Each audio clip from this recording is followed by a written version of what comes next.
everyone. Hello and welcome to another episode of the Christian Reeve podcast. Today's guest is an improviser. He's a performer and stand-up comedian all the way from Tampa, Florida. Please welcome Jeron Dooling to the show. How are you doing? I'm doing well. Thank you so much for having me. No worries, no worries. Thank you for agreeing to be on the show. I realized then I just said, please welcome to the show as if there's a fucking audience here, but there's not. Maybe I hope there's an audience. Maybe there's an audience in my head. Who knows? Anyway. Yeah, visualization is very important. If you spend enough time on your own, you know, anything can be possible in your head. You know what I mean? Sadly, yes. Oh my God. Oh my God. But yeah, no, let's jump straight into this. I was kind of intrigued because as soon as I looked up what you do, I realized I'd actually seen something a little bit similar when I was at university. Now, I'll briefly explain them. When I was at uni, there was a little events that I used to sometimes go to with my former partner, and we would basically watch these people get up on a stage from all different years of the university and improvise. And it was, you know, similar to Whose Line Is It Anyway, or shows like that. And, you know, I mean, it was hilarious. I love comedy. It's a big thing, obviously, in Britain. But I was always kind of particularly impressed by improv because while they do kind of come in and, you know, improv riff off the audience and everything, you do have like a little bit of a format, a little bit of an idea of what you're doing going into it. But you would always notice that some people would be really strong at it. Some people newer, not as confident with it. You know, it's practice, right? Mm-hmm. But I really do admire it because it's that sort of thing that it's a very, I would say it's its own skill. And within the context of comedy, you know, many comedians are revered and people are like, oh, they're amazing, they're so funny. But what they don't realize, what fans don't realize, is that a lot of work and processes and planning goes into creating that. But actually, if you put those same people in a improv scenario, maybe they're not that funny. You know, I mean, we have a show in the UK. It's still going, but back in the day, it was really popular. It was called Mock the Week. It's like a panel show. Oh. And there was all these different comedians, some from the UK, some from the US, all around. And it followed like a similar format to Whose Line Is It Anyway, but they would focus on like British news or world news or whatever. Anyways, there were a couple of rounds. I'll try to get to the point. So there was a couple of rounds where it was purely improv. So you get a thing like where you'd put something on like the banner behind them, like, I don't know, unlikely small lads, and then they all have to come forward and kind of riff and throw ideas out. And that's when you would discover who is really good at improv and who is like, you know, planning their show 6 months ahead when they're doing their stand-up tours, right? So anyway, bringing that back to you, you are part of a 4-person, it's described as a long-form improv team based in Tampa, Florida, and you're known as Daytime Delusions. Tell us a little bit about how this group was formed and how you got into improv and performing. It's all a very interesting story because it's so unlikely and it's so based on the butterfly effect, I guess you would say. Because similar to you, I was in college. I think it was my 3rd year, so very late in the game, and still wanting to reach out, wanting to make more friends and work on my social skills. I have this sort of very monotone voice when I speak a lot of the time, and I think that just makes people think I'm uninterested in what they have to say, but... Yeah, I get that. But when I say, wow, that's really interesting, could you please tell me more? I'm completely sincere. That's brilliant. So I pushed myself to go out of my shell. First day of the new semester was a Monday. They have their Monday improv meeting at a student organization. It was called Improv at USF, which is the university I went to. And I go in, and it's a beautiful teaching and learning environment. Participation was voluntary, so I got to sort of sit back for a little bit, see the games be done by the more experienced players, and then you stick your hand up, you go up there. And I was so desperate to win the approval of this whole new group of people that I gave my all that semester to just learning improv. I was studying Whose Line. I was looking back at sketch comedy from shows like SNL or Monty Python and trying to reverse engineer, well, what was the game of this scene? What's the one joke that they keep hitting that really makes it work? And the student organization teaches short form improv, which are games very similar to Whose Line Is It Anyway? If you've seen games like a New Decision where somebody says, change the last thing you did, and then you have to improvise a new thing and the scene keeps going. Yeah, That's I've an example seen. of short form. Yeah, I've seen people do that on stage. That looks really difficult. Oh, it's brilliant because you'll get people whose brain sort of works where it's like, oh, I need to go to my car, and then you say change, and they're like, I need to stay home, change. Oh, I need to feed the fish. And it's like once you get to that third or fourth thing, you've run out of opposites or Yeah, yeah. antonyms to work with. And there was a student showcase coming up, and it was sort of an opportunity to win the attention of the older members in the club. So I went to three people in particular who had a very good Friday meeting at this club. And I said, do you want to be on my team? Like, we got to practice once and then we're good to go. Do you want to be on my team?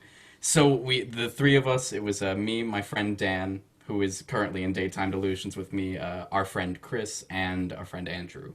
And so I drove like a madman one day from work. I got off work at 7. The show started at 7. So I pull up at 7:45 to the university lecture hall where we're performing. And I'm running in, changing out of my work uniform, running up the stairs, do our performance. And luckily it was a great one. And so later that semester, I believe it was December, we're sort of walking, myself and Dan, with the president of the club at the time, our friend Kara, who was the third member of this team.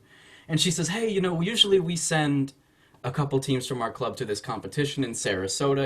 It's really just like a fun day trip, and it's great to see other teams in the local area. FGCU sends team, Noob College of Tampa, a lot of teams from Georgia, actually, so we have people coming that far down for this competition.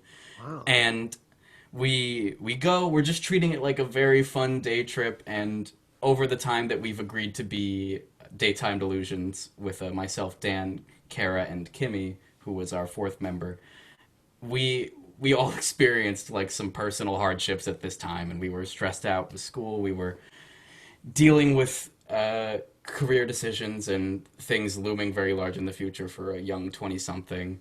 And that turmoil sort of brought us all close together in a way that really, I think, our bond became the most evident thing about our improv. And so we perform at this college improv tournament in Sarasota, and we make it to the finals, and we're all losing our minds, and we go out, and we're very quickly like practicing silently. And we started this tradition there where before we go on stage for a show, we play a compliment game. And it sounds cheesy, but we get in a circle and every person has to say something nice about everybody else. And then we cry, I'd say 75% of the time when we do that. And then we went out on stage and we won the finals. And then suddenly we went from being like this very casual arrangement of friends who bonded over hardship to we are a Southeastern Regional Champion improv team, and we have to now finance a trip for ourselves to go to nationals in Chicago in March.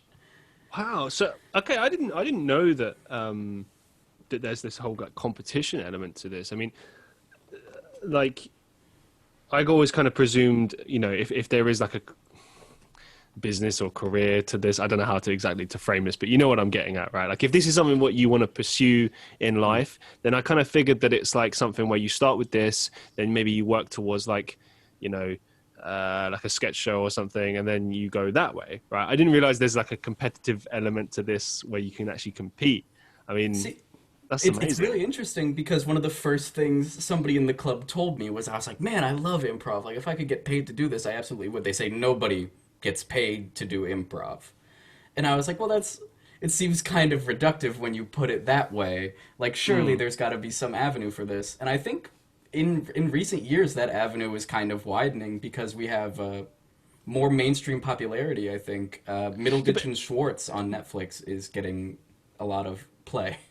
it just like that person, I mean, they must just be a really negative person because like, and also they must not be very clued up because, okay, I wouldn't profess to be an expert on comedy or improv, but like as soon as I looked into you, the first thing I thought of was Whose Line Is It Anyway? It's like a very unique format for a comedy show, and the whole thing is improv. You know what I mean? The people go up on that stage and they're given, you could call it cues if you like, stuff to work with, but essentially it's like make a make a show out of this.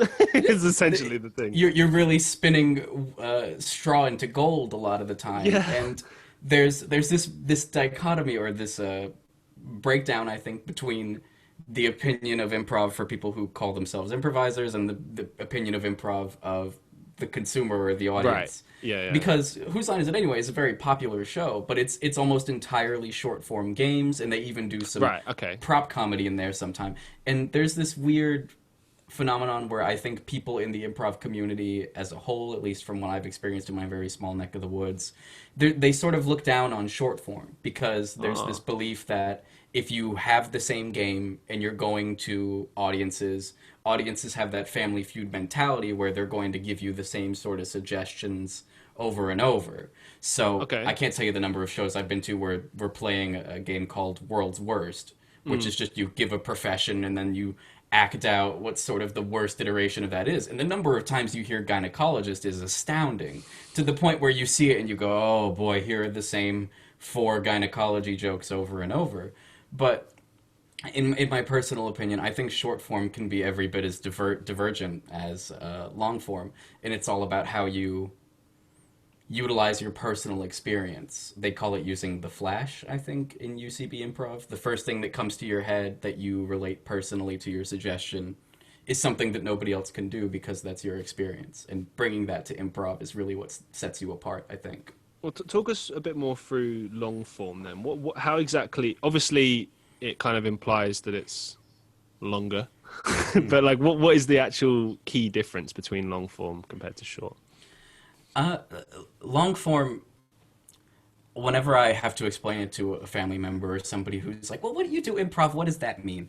I tell them it's sort of like you're going to see a play where the actors don't have a script and they don't know what the play is about and they don't know who the characters are until they make them.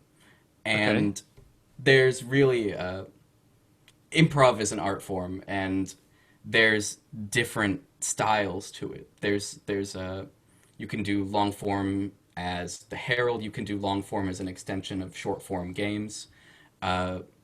There's a game that some members of Improv at USF turned into their own form of long form, which is a game called My Movie, where you sort of line everybody up and you say, my movie, my movie, my movie. Pick somebody, they give you an improvised movie title. If the director wants more, they ask for a tagline, and then you act out a scene from that. And then in the short form version of that game, you usually get a couple lines into the scene, find a joke, and then cut it there. In the adapted long form version that came out of our club, there is all 4 people join in the scene, and then they don't stop. They can act out an entire storyline that can take up to 20 minutes, is usually the standard for the Improv at USF style of long form. But there are cases where you can go 30 minutes to an hour to be considered long form of just improvising. So it's a combination of kind of almost like creating a narrative that you guys can work with, and also, just a longer, extended version of what you would normally do. I think I've injected a bit of my personal bias into my explanation as well, because I personally, my team, and I think Improv at USF, it would be fair to say, we favor a narrative in our game and long form, which is an appreciation of the arc that the character goes on, like what is gained or learned throughout this. And in a lot of the other improv resources that I've studied, a lot of the improv that I saw in Chicago when we went for competition is more focused on the concept of a game. The one unusual thing, usually the first unusual thing that happens in a long form scene that is then explored. So they go from saying yes and to if then. If this one unusual thing is true, then what else is true? And sort of exploring and heightening that until you get to these absurd situations, which are inherently funny. I think I've seen something similar to this. I could be wrong, so apologies if I am. But I remember seeing one particular game, and I know they've done this on Whose Line Is It Anyway as well. But I remember seeing these guys performing on stage, and they did a thing. It was like, house party thing where someone is in the house, whatever, and then people coming in one by one, and they show to the audience who their character is supposed to be. And the whole idea is that the person in the house has to guess who that person is based on this weird action that this person is doing, or maybe they're saying a really weird word or something like that. And I guess what I'm saying is, would that be considered long form in the sense that it, it extends over a long period of time, and also there's like development of the character interactions between each other as well? Would that be fair to say? Yeah, if you play that particular game, I believe we called it Cocktail Party in our club, and there's also variations on that where instead of these people just having random characteristics, they can be superheroes, and you have to figure out what their powers are basically by how they're acting in the scene. I think it would be considered a short form game because there is an objective of figuring out who each of these people is, and they've been given that suggestion by the audience. But it's actually a very interesting subset of short form games which involve guessing, which are inherently a little bit more difficult than some of the games we play in the club. Okay, all right, awesome. Is your, because this is another element to this as well, is it a purely comedy based improv thing that you're doing? Because when I went on your Facebook page and I looked it up, and it was described as kind of improv and performance art theater. So I kind of thought like, okay, is there maybe like more serious element to this as well, or is this, pure comedy? Like, what's the deal there? I would say that it can be comedy, and I'm going to try to take this from the top. I would say that it can be either, both, and they can sort of slide back between each other. The goal usually from an audience perspective when you're coming to an improv show is that you want to laugh. But if the premise that we've given and the character that has been established and who is going on their journey throughout this, if that takes a more sincere turn, or if that takes more of a dramatic turn, it wouldn't be improv for us to try and steer it in the direction of being funny again. We're really just getting the audience's hand in setting up the pieces and then trying to move them as realistically as possible by inhabiting those characters and playing to the top of our intelligence, reacting as we would if we were that person. Okay, cool, man. What would you say are the biggest challenges in terms of putting together improv shows and also performing as well? Putting together in terms of organizing, like sort of. Yeah, okay. Let's break it up. Let's start with that first. Yeah, like just putting together the shows and planning and everything. Obviously, you're a team, so that makes it a little bit easier. But like, yes. How does that work? For me, this is a part that I enjoy very much, is the organization of it all. It's sort of we had to organize a fundraiser for Chicago, so I went to a friend who had a diner, essentially. And I said, well, could we rent out your diner for the night? We'll put a stage in there. We'll do all this. We'll do that. And I very much enjoy the process of going, okay, well, we want to put on a show. We need a stage. We need sponsors. We need to establish ticket prices. We need to advertise.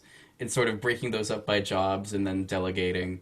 I think if anybody listening was interested in trying to set up performance spaces for themselves or their friends, I would say the most important aspect of that is your connections, is knowing who you have in your bench that can provide you with exactly what, and bringing that all together, and definitely showing appreciation for those people as well. That's the most important part of it. And then moving on to performing improv, the most difficult part of that is definitely sort of, I wouldn't say fighting your instincts. I would say that there's probably a few people out there who innately have aspects of their personality that help with yes-anding or help with doing improv. But when you're just starting out, there's a lot of quote-unquote rules that you have to internalize until you do them without noticing. Because if somebody were to walk up to you in everyday life and try to begin a scene, you would react as yourself, being like, no, and then the scene goes nowhere from there. You sort of have to give yourself over to it, and you have to be comfortable with the amount of time it takes to improve this skill. I think, what you're commenting on as well is kind of just a normal facet of comedy in general. That kind of thing of characters acting absurd, because that's like immediately funny straight away because it's not like real, like it is like real life and it's not. Like sometimes you look at a character and you're like, I've met someone like that. I have an uncle like that. I have this person like that. And sometimes it's like, you know, just making fun of maybe the seriousness of life, or you know, just injecting some well-needed absurdity into it, which I get what you're trying to say, and like yeah, I do, yeah, it's cool. There's a lot of focus in other sort of improv schools, sort of the New York, the California, and the Okay. Chicago, I think, are the main ones. And there's a lot of concern that they have with establishing base reality, which is, in order for us to know what's different or absurd, we need to know what's commonplace for this world. So if you just come in throwing all this stuff out there, we're not going to know what's normal, and your partner's not going to know what to react to. But one of the things that I enjoy about the way I learned improv, the people who taught me, and the way I continue to do it, is that we very much aren't afraid of that absurdity. The way we generate audience suggestions for our team is we ask anything that you remember from a dream recently. So we've generated suggestions like flying through Home Depot, uh, Donald Duck, a fish vaping, I think was one of them. And that ended up turning into a lovely scene where I was a fish who vaped pure oxygen to walk around on land. And I don't think you would get to those scenarios in 20 minutes as fast if you were pursuing a more grounded form of it. How else do the schools of thought differ in different states then, or like what's unique about the Florida kind of mentality compared to other states? Uh, I have not, unfortunately, attended very many improv schools in Florida. We have sort Okay. of a few main ones, but the from what I've seen just from going to shows at these different theaters is that Florida improv is very, oh, I want to say good. Uh, We're the it's best. it's always entertaining because I've Yeah. watched some improv that is essentially an improvised dramatic play, and while that's all very good and it sticks very true to the rules and the precepts of improv, I very much enjoy seeing the people of Florida who are willing to embody strange characters and creatures and sort of lean into, I think, the perception people have for Floridians, which is we are these wacky and wild swamp people. Yeah. I mean, when it comes, just on a side note here, what's going on in Florida? Like, why do I always see every time there's a crazy news story, it's like Florida man does this, Florida man does that. Yeah. The boring answer is that I think our laws about sharing information about arrests are more lax than in other states. So, for example, I think a state with similar rules to ours is Maine. So you can find a lot of Maine man stories out there, but Florida man sort of took the throne first, and There's a it's really joke in there. My main man doing this, my main man doing that. yeah. There's definitely a first unusual thing about Maine man, and the the thing I love about Florida is that we are the southernmost state, but we really don't feel like it because we have a lot of people who move down here from up north to retire. We have this brilliant, very southern culture in more rural areas, and we also Oh, have this metropolitan area like Tampa, where I'm from, which feels much like any other city that I've been to. I feel like we get the best of all three worlds, really. nice, man, nice. Um, Changing things up a little bit, how has 2020 changed the nature of your improv and performing? Like now, obviously, live shows, that's out of the question. I realize that, but you guys have been very active on Facebook and very reactive to it. I saw that you're kind of I believe you're beginning to start doing shows again. So I guess the laws are changing a little bit up there, but in the intermediary period, like how have you reacted to these changes? What have you done? Talk us through It, that. it, it really was just heartbreaking at the beginning of March because we all have very different schedules. You'd think there's four of us, it'd be easier to meet up, but two of our members are very into the film scene, and so they're working these Ah, 10, 12-hour days on their days off from their jobs. And one of our friends working in production is working these shifts that are like 3 a.m. to 10 a.m. and then sleeping during the day. And we were getting ready to start practicing again for shows early March, and I had started theater in January of this year, and the disappointment. I mean, it feels very first world problems of me to talk about the upset feelings of having to walk back our plans in light of everything that's happened. But in early February, we had no idea what was going to happen. We had no idea what was going to be this bad. And we tried for a while to adapt our style to online shows. But I think a lot of what the improv community is noticing about the emergent online format is that without being in the same room, it makes object work that much more difficult. Being able to visualize and play in the space with your scene partners is such an important part of what we do. And after a few online practices, the momentum, I think, sort of petered out for us as we all sort of silently realized, like, we are going to have to wait, or we are going to have to adapt. And the uncertainty that everybody's experiencing during this time was we don't know, like, when is it good to make time to practice, because it's not going to be over for such a long time. And some of the comedians that I've spoken to during this time have kind of said that, you know, you can't really do comedy without a live audience.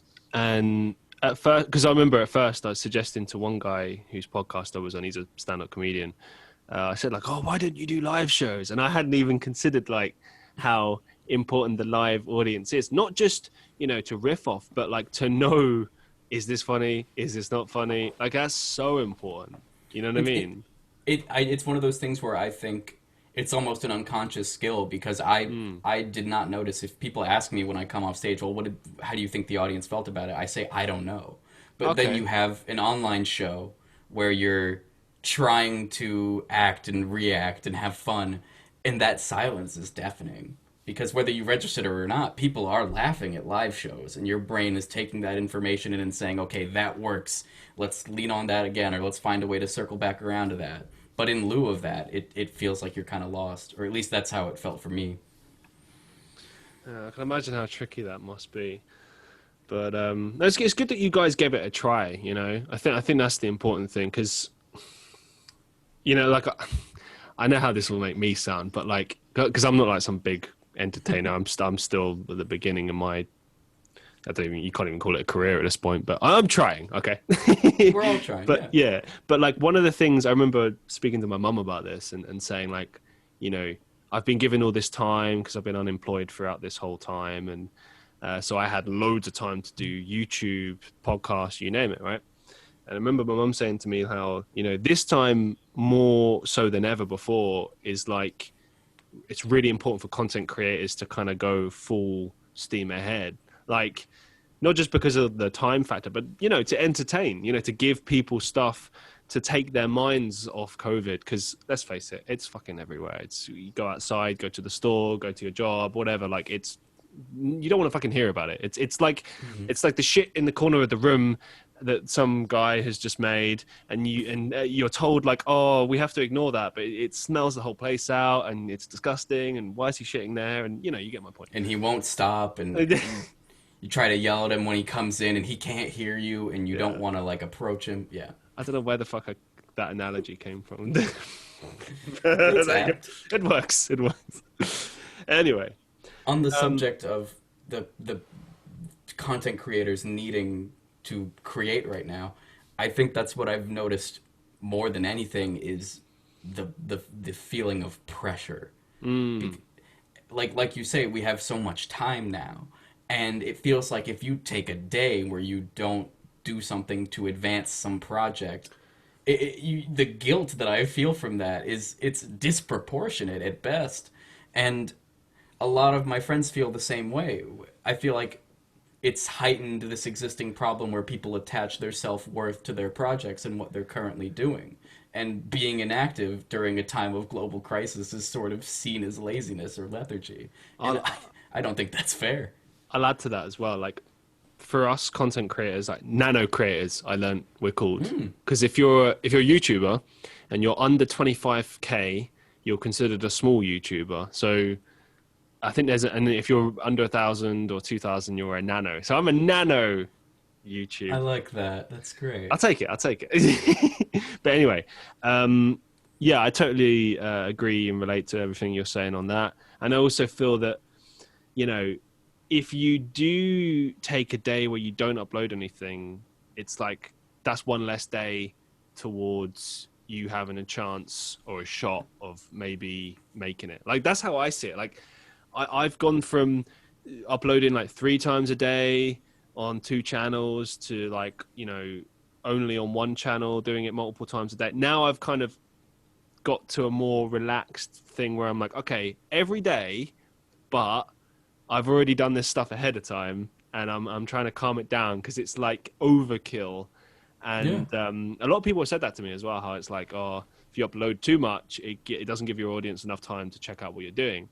But I still feel like if there's a day where I don't upload, it's like, I mean, am I trying hard enough? Is it really Exactly. am I making It enough feels effort? like if it feels like people will take you not doing anything as you not being able to do anything, or that you're you're not using everything at your disposal. And there's this perception of, if you want to succeed in entertainment, if you want to get noticed or you want to get big, you have to be scraping at every opportunity. Like, you have to work your full-time job and then go to the open mics after. And not only that, you have to stay till everybody's done so you can mingle and buy drinks for the more experienced comics and get that conversation rolling.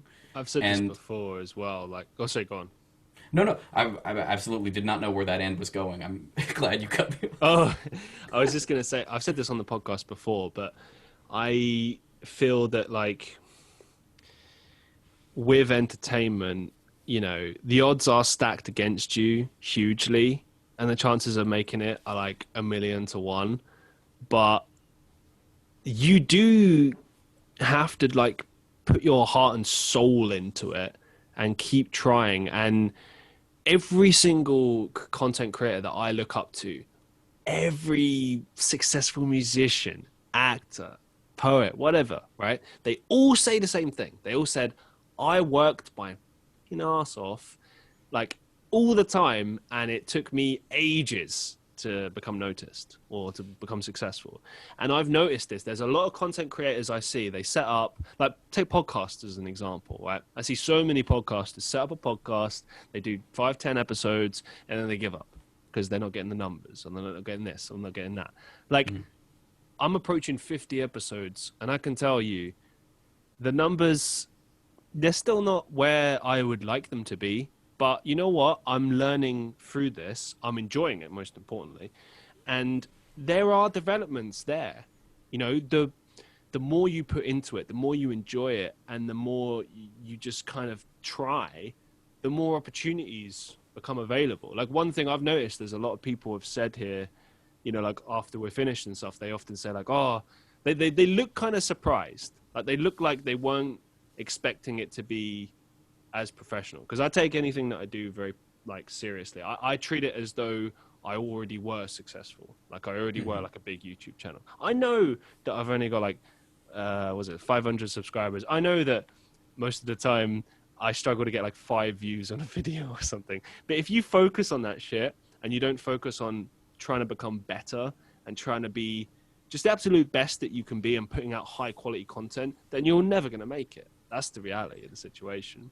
Yeah, you're absolutely right. And I think the hardest lesson that I had to learn when I was starting comedy and starting performing is that to be silly well, you have to take it very seriously. And a lot of people I've met, they don't have that willingness to go back and watch the performances where they bombed, or to watch improv sets that they think flopped, and go back and say, okay, well, here's what I did that threw them off, or here's what I could have done. It's not enough just to go to your local performance house or community theater and do your thing week after week, because just because you're at that level doesn't mean you're guaranteed to advance. You could very well stay there forever if you're not putting in the active thought and asking yourself, where can I improve? And that kind of mental strain, I think when people say I worked my ass off, that's what they're talking about, Mm. is not giving yourself that contentment. Is terrible as that sounds to No, say. The no, you're second you right. get comfortable where you are, you will stay there. You need to stay in motion. Well, I always bring back this story because it's, to me, I've always lived my life by this small quote, which was silly, but so true. I was playing a game of pool many years ago, and we were just killing some time at a local supermarket job,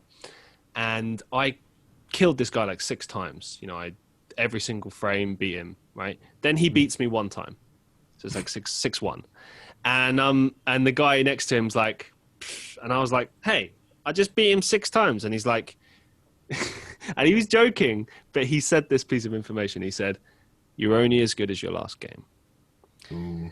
And I don't know why, but ever since then, I've just applied that knowledge to everything I do. Like take the podcast as an example, right? Every time I finish the podcast, I'm like, "That was awesome. Let's do it all over again the next time, and let's try and keep pushing it. Like, what can I do better? How can I make my guest feel more comfortable, get more stories out of them, whatever. Like, you can always do better, even if you do something and it does the highest views ever, and it whatever. Like, you can always do better. I don't. And I just think that's a good thing about life in general, isn't it? You can always improve. The journey never stops. You know what I mean? Like, I think the moment when you stop trying and being like, yeah, I've learned everything, that's nonsense. That's just, I don't know why people Yeah. think that way. I've been on improv teams with people out of necessity where I'll be there and I'll be like, "Hey, are we gonna practice this day? Like we're supposed to go on Saturday to this show. When can we meet up to practice? Like what's going on?" And they're like, "We don't." The attitude is that we don't need to practice. Like we've been here long enough. We've been doing improv for years. We know. And then it's like if you've never performed with this exact group of people a few times, you don't know how that dynamic's gonna shake out. You're setting yourself up for failure. And then once it does go that way, the even more shocking thing was being in the car ride and hearing them go, "I think that went well." And I'm like, "What show were you watching?" If your attitude is that Wow. you're good where you are, you're never gonna see anything you've done as below that level. And that's a dangerous place to be. I don't understand that mentality as well. I know we keep sort of beating a dead horse at this point, but like, just don't understand that. I don't understand how you could ever in life just be like, yeah, that's good enough. That'll do. What? Like, what? It's all right. Yeah, I mean, because it's like, what's that movie? It was Robin Williams' movie about poetry, Dead Poets Dead Society. Poet Society? Right? No. Yeah. When he goes like, he says something along the lines of like, laziness in the pursuit of women, or something like, laziness in the endeavor of love it will not do, something like that. I'm killing it by paraphrasing it, but essentially that. Yeah. But that applies to everything. Like, I feel like you can't go half-assed with anything. You can't be lazy with anything. You got to put I always operate on the mentality of all or nothing, be it relationships, work, people, you know what I mean? I'm either there giving you everything, or I'm like, no, I can't do that. There you go. I think the conflict for a lot of people comes from when, as a content creator, when you put something out there on the internet that essentially lives forever, Yeah. there's this mentality of if it doesn't live up to your standard, you might end up telling yourself, well, this isn't representative of me. But if that's what people see of you, then it is. And if Yeah. that was your best effort and you don't feel like it was representative of you, all you can do is keep working on it. Yeah, I agree. I mean, it's recently I've really changed my attitude to that. Like, I've started re-recording things, or sometimes I delete things. Like, I remember I made a podcast episode one time. It wasn't with a guest. I wouldn't dream of doing that, but I spoke for like an hour and a half. Wasn't happy with it. Deleted it. Came back to it after a week because I was a bit demotivated by that. I was like, oh, this was crap. But how can I do it better? And then a week later, re-record it, did some research. It went exactly how I wanted it to go. And I keep applying that logic to everything I do. I'm like, how can this be better? What can I tweak here? Like, how can we push this in the right direction that it needs to go in? And I don't know. I think that you're onto something there. Like, you know, you should always look at every single video performance, whatever, as like, this has to be the best it can possibly be, because, you know, someone might stumble across that and then look at that and be like, that's the first time they're ever seeing you. And if you're not putting in 100%, if you're just half-assed, then they'll be like, must not be that big deal, and move on. That perspective comes from I have a friend who works, or soon will be working, knock on wood, in the field of American Sign Language interpreting. Oh, cool. And she recently took a very difficult evaluation that could determine her pay scale once she enters this industry, essentially. And I asked her right after the test, how do you feel about it? And when you ask somebody, how do you feel about this thing that you've done or you've made or you've worked very hard on, you expect the answer to be good or bad. You expect them to be like, I feel like I did a great job. I feel like that was an outstanding performance, or I bombed. I don't think I did my best. But what she told me was, I feel like this is a good assessment of where I'm at right now. I feel like somebody looking at this will know exactly what I'm capable of in this moment. And I think that restructuring of that problem is so much healthier, because in that field you really have to be able to critique yourself and watch hours of this and listen to your own voice a lot. And I think that environment is so similar to comedy that when her and I talk about reflection and improvement, there's that understanding of, if you it's inherently unhealthy to associate your self-worth with your product, and putting your all into everything all the time is inevitably going to degrade you, especially if you're not getting where you want to be. And I think that reframing of it as, this is where I am right now, and as long as I'm endeavoring to improve, it doesn't have to be where I'm going to stay, it's honestly helped me so much in terms of being able to go back and force myself to listen to my own voice, which is not something I particularly enjoy. It's integral.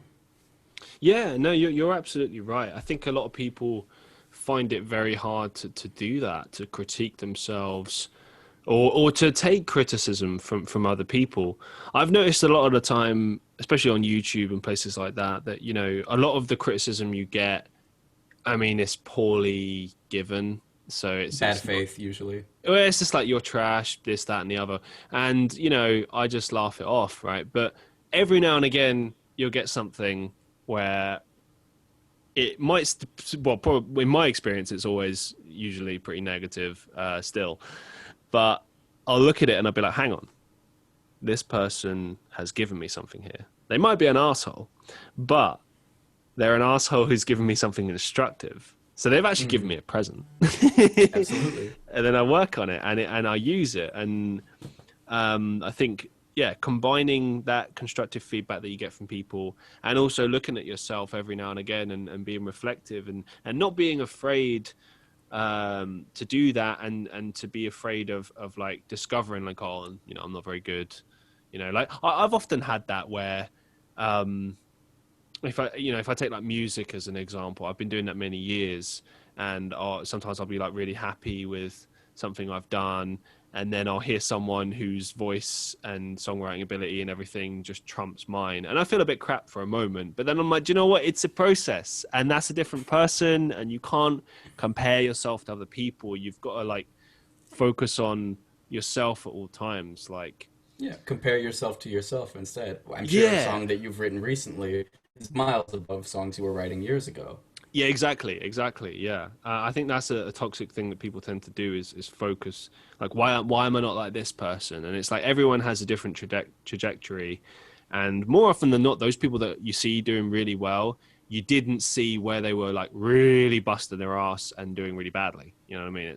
That's the reality. You have to go through a lot of crap before you start getting somewhere. I love hearing these stories, and I'm sure that's the purpose of them, is when comedians will be like, I was performing in a laundromat for 5 years in Chicago, living out of a matchbox on 30th Avenue. Like, those stories, I feel like they give you hope in a way where it's like, hey, as long as I'm not too good to work at the laundromat doing my set, then maybe I can get there too. I think this is the thing that people forget as well. Is like every person that you see, particularly in the entertainment industry, has worked their ass off to get there. Like it was never just given to them, you know. Obviously, there are a lot of people that get opportunities in life that maybe aren't afforded to most of us, but the wider majority have to work for it and might face, you know, barriers to entry, whatever the case may be. And, you know what I mean? They always just look at the numbers and, you know, like I know people who have, you know, become successful and I saw their journey to get there. And, you know, it's like more often than not, they've earned it. They've worked hard enough to get there. But I think I might disagree in just a little bit ooh, because interesting. I think I used to be very guilty of believing that the world and especially the entertainment industry was a meritocracy and that whoever could do the best or whoever worked the hardest would eventually sort of rise to the top of where they could be. Okay. But in my personal experience, luck has played more of a role than anything, and the number of projects that I've been involved in as a result of saying something funny at the rehearsal or the dressing room and someone goes, "Oh, that's nice." And we start talking, become friends. And then because I'm friends with that person, they say, "Hey, I'm doing this thing. I want you to be in on it." And then you meet more people through there. I think survival of the friendliest would probably be my interpretation of the entertainment industry. Yeah, no, you're right. You're right. I mean, I guess I did neglect to talk about that with the luck. I think it's difficult knowing that your chances are always decreasing based on just how many people are doing the same thing. But I Yeah, still feel that the thing before stands that, you know, there might be a lot of people trying, but not everyone's going to see it through. You know, there might be people that give up at the 5 year mark, absolutely. 10 year mark. And that's the thing. I've had people turn around to me and say like, "Oh, well, you're not going to keep doing this in 5, 10 years, are you?" And I'm like, hell yeah, I am. Like, why would I stop? What? Because I haven't made it. Like, you can't have that mentality. Like, you have The, to keep doing it. the goal almost isn't to make it. The goal is almost to make something that only you could make. Like the Hmm. the just the idea of somebody giving up improv after 5 years when I've known improvisers who have been doing it for 50. And even then, I see them do things and I'm like, oh, that's a bit of a minor mistake there. Like, there's an endless ceiling for creativity and an endless ceiling for performance. Yeah. And you almost have to pursue it for its own sake. And definitely, I think there's that mentality of it is a means to an end of being seen by more people and to validation, I think, plays a role in it. But I've always been very motivated in terms of performance by a single one man show that I saw when I was 8. It was a VHS recording of Stephen Banks' Home Entertainment Center. And this guy became like my idol because it's just this perfectly written, perfectly crafted, brilliantly performed piece of musical comedy, and it's all him. And then I do more research into his life and I see, oh, he went to clown school in Florida. That's the greatest. And it was just this thing that only he could have made and only in this year of his life. And then after that, he ended up becoming a writer for projects like Cat Dog at Nickelodeon. Wow. And the goal in my mind has always been if I could have my version of Home Entertainment Center, if I could have my one man show that gets filmed and then it's the thing that only I could make, then maybe I could retire happy. But at that point, I probably wouldn't, just because I enjoy being on a stage and I enjoy making people laugh. Yeah, no, I agree with you. Like it is about making your best work. Like I have to say, like when I was growing up, I was really obsessed with the idea of like, "Oh, I want to be rich. I want to be famous." These days, I still want to be rich, but I don't care that much about being famous. I feel like being famous these days isn't like what it used to be. I suppose it depends, but you know, I mean, anyone could be famous these days. People are famous for, you know, having sex on TV. Do you know what I mean? It's It's really not a big deal anymore. it really feels like not only do you want to be famous, you want to be famous for the right reasons Yeah, well, in yeah, that's kind of what I'm modern saying. society. Yeah, yeah. God, But that have you always been a performer? Then have you always been interested in this as a career path? no. Music I've always been into since I was young, like 11 years old. Didn't start actually properly performing until I was 14, 15. I'm 27 now, so I've been doing it a while. But I've actually come full circle with it. I spent about 3 or 4 years out of creative endeavors. I went to university when I was 21. I was doing like a marketing degree and all that. I kind of gave up on music and everything. I figured like, I guess it's not for me. I should go out and get a job and, be a drone and all that shit. And then throughout that time at uni, I was still kind of experimenting a little bit. It wasn't until I moved abroad to Europe that I started kind of getting back into it.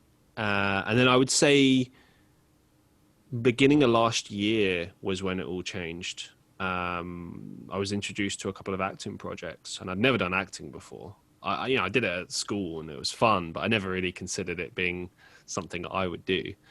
And then I started doing it and I loved it. And I was like, oh, this feels exactly like writing and music and performing and stuff. I could do this. Fuck yeah, let's do this. And then I started just doing that more and more and more. And then I decided to finally actually give my YouTube a proper go, because I've had the account since like 2013, December, something like that. But I've never known what to put on there. And I didn't want to just put any old trash on there. And I've put music over the years, but I never really kind of had like, this is what I'm going to do. And then I don't know what it was, but I just started experimenting, I guess, ever since the beginning of last year. And this year has been crazy. Literally everything you can think of, I've tried it, done it in some shape or form. And I've found things that I like, things I'm not so fond of. I've learned a lot about myself. That's another thing as well. I think if you ever just in life in general, it doesn't have to be about entertainment, but if you're just trying new things in life you've never done before, you'll learn a lot about who you are as a person, what you like, what you dislike, what you can do, what you're not so good at, all of this stuff. So it's very much a kind of experience of introspection and discovery. Absolutely. I mean, I sort of prided myself in high school and before that on being like, I'm not one of these silly creative people. I'm going to be a STEM major and I'm going to go into biology and I'm going to do all this. And then it almost feels like I was denying myself this whole aspect of my personality that I never even knew about until I started engaging with it. And I think perspective is so important, especially for, we were talking about comedy. Stand-up is all about sharing your unique perspective. And so to have that for only the last couple of years, I mean, I started improv 2 years ago, and before that, I performed in my second grade play of Cheaper by the Dozen through school. And then it took that sweet 15-year hiatus until very recently getting back into performing, and it's just great. I recommend it to anybody who will listen. I'm like, go to your community theater. Go find somebody online to do improv with. Like, engage with this part of yourself that maybe you don't think is there. Yeah, I couldn't agree more. I think it's largely to do with mentality, isn't it? Like, a lot of the things that I'm doing now, I think years ago I wouldn't have ever done because I just didn't have the self-esteem to do it. Whereas now, I don't know, I just don't give a fuck. I'm just like, I'm just going to do it. That's the key. That's the key. I'm going to do it because why the fuck not? Like, like, let's try it. Let's make the most out of life. And especially what you were saying about networking. I just want to talk a little bit about that. Like, that is so important, not just in the entertainment industry, but anything you do in life. Like, it's almost like that movie, Yes. Like, I know it has a bad ending and it's like basically you can't say yes to literally everything. But you know what? It's got a good message in it. And it's true. Like, you should say yes. You should try things. Like, I'll give you an example. I started volunteering back in like October. And I haven't spoken about it a lot here because, I don't want to be like one of those dickheads that's just like, hey, look at all this good stuff that I do. Aren't I great? But, here and there. And I also wanted to do it for a while before so that I would have like some stuff to talk about and to share. And I will still do that to everyone listening. But I've spoken about it a little bit. But some of the things that I've learned through it have kind of made me think like, wow, like why didn't I do this years ago? Like, you know, there's all these opportunities to try different things. You know, you can learn, you know, like new skills through this. You know, it's a good opportunity to get work experience if you don't have it already. Obviously helping people being the biggest thing. It's a feel good factor. It's a way to help people. If, you know, if you don't have loads in the bank account and you're not able to actively donate to charities, then volunteering your time is the next best thing. And they're always looking for people. But to get to the point, like, I look at that as a thing that years ago I would have just, you know, I remember thinking about doing this years ago and being like, oh, I'm not sure. Oh, I don't know. This, that, and the other. Whereas these days, I never have that feeling. Like, the thought goes through my head and I'm like, oh, I don't know. And then I'm like, yeah, but fuck that feeling. Like, let's just try. Let's see what will happen and then make up our mind. You need to be as confident as you were when you were 6 years old. Yes. And you wrote a song that only existed in your head, and you drag your entire family into the living room to hear you perform it, and you get incredibly pissed off the second one of them looks at their phone or something. Well, that's just rude. Yeah, I'm performing, thank you. And phone's off while the performance is on. We've dimmed the lights. I can see the light from your phone clear as day. I never thought I would write a song, and if I did, I never thought I'd perform it, and if I did, I never thought I'd submit it to like an online musical thing like I did this year. And I look back at it and I go, that's definitely somebody's first song up there, but I'm so glad that I did it. And it's not just to say, oh, you know, I submitted to a musical thing. It's to say I'm not afraid to fail. And having that freedom from failure, it makes everything else accessible. Yeah, you make a very good point there. It is a big freedom fact. Like, you'll feel so much freer in life if you get rid of this thing in your head about, you know, this doubt in your head. If you get rid of that, if you get rid of like, oh, but what about what they think? Fuck what they think. Okay, what do you think in your head? What do you think about it? That's what matters. You know what I mean? God. Well, these people over here are going to say anything. Like, do you know what I've discovered as well? Is that, like, you could be the nicest person ever. Like, I've met people like this where they're like lovely, wonderful human being. Everyone loves them. And there'll still be someone who goes, fuck that guy. Fuck it, yeah. You know? I'm that guy. He's too nice. I don't know what he's hiding. Well, you know, whatever the case may be, basically the point is, like, you know, you're going to be loved or hated, whatever you do. So might as well just be you and be free, do what you want. We're as you said earlier, we're both very much at the start of this journey. Oh, absolutely. I don't think people can even have an idea of who they are until you probably reach like 35, 40, 50 years old. And I'm so excited to see how that changes me. And I'm so lucky that there's going to be this record of the things I've done and the shows I've been in and the projects I've made that I can look back on and go, Jesus Christ, I did not know who I was or what I was doing on that stage. And it feels liberating. It really does. I feel like who you are is an ever-changing thing. Protean, absolutely. Yeah, but at the same time, the essence of you is something that's like always remains the same. Because I look at myself 5 years ago, 10 years ago, it's a different person. Just, I can't even relate to that. But I look at my teenage self like, you know, he was just having fun. He was this low self-esteem kid, didn't know what the fuck was going on, but he was having fun. And then I look at myself 5 years ago and I'm like, he's just a scared early 20s kid still who's just like scared of the world. And now I'm this 27-year-old man who's, I'm not scared of the world anymore. I'm excited by the world, but I'm also like, I don't know what the fuck I'm doing. But it's fun. I'm excited. That's a new feeling. That's something fun. I think it feels very typical of your 20s to have this optimism and this idealism. Like, yeah, I'm going to perform until I'm old. And then we'll do the reunion episode 25 years from now where I'm doing chartered accountancy and I'm absolutely soulless and I still talk in monotone.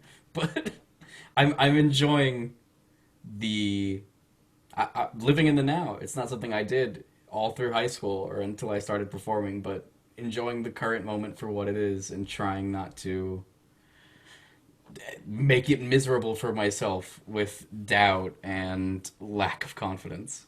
You know what? I couldn't agree with you more. That's one of the biggest beliefs in my own personal life is living in the moment. I didn't used to have that. I used to dwell a lot on the past and constantly think about like, oh, in the future when things will be better, in the future when life will be amazing. And it's like, no, you've got to embrace this moment right now. It's this is your life right now. Like what's happening right now, you know? If you're gifted a future, great. But like, I guess like that saying goes, you've got to treat every day almost as if it's your last. I know it's a silly saying, but I think really the best meaning taken from that is to make the most of every single day. You know, did you take all of the opportunities given to you? Did you do things that made you happy? Did you choose to, you know, take the high road on things and not get involved with petty quarrels or whatever? You know what I mean? Like, did you do the right things by yourself, by the people that you love, etc.? But yeah, like with that whole living in the moment thing, like sometimes it can be as simple as like, you know, people worry a lot of the time, like, oh, was I productive enough? Did I do this? Did I do that? And it's like, hey, maybe that day is just supposed to be you walking in the local park and just looking at the sun and enjoying that.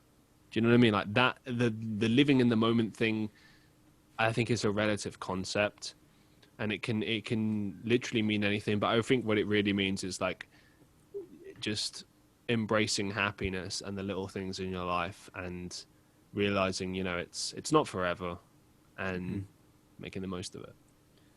One of the things I've really enjoyed about entering adulthood and sort of having more and more autonomy and experiencing more that life has to offer is that they sort of give you all the answers from the beginning. Like you'll watch any number of movies, you'll watch any number of plays or people talking or reading books, and people will always say, you know, life is what you make of it. It's the one thing that's important to you when you do that. Or you've got to live each day like you're dying, and you sort of like wave it off. You're like, okay, Grandpa, like yeah, obviously everybody knows that, and then you have an experience that solidifies that for you in your mind, and it feels stupid because the answer was literally given to you, but now that you've attached that personal meaning to it, that's when you can appreciate it. And it's just such a blast to really feel like you're making the most of your time and that you're leaving behind something you can be proud of.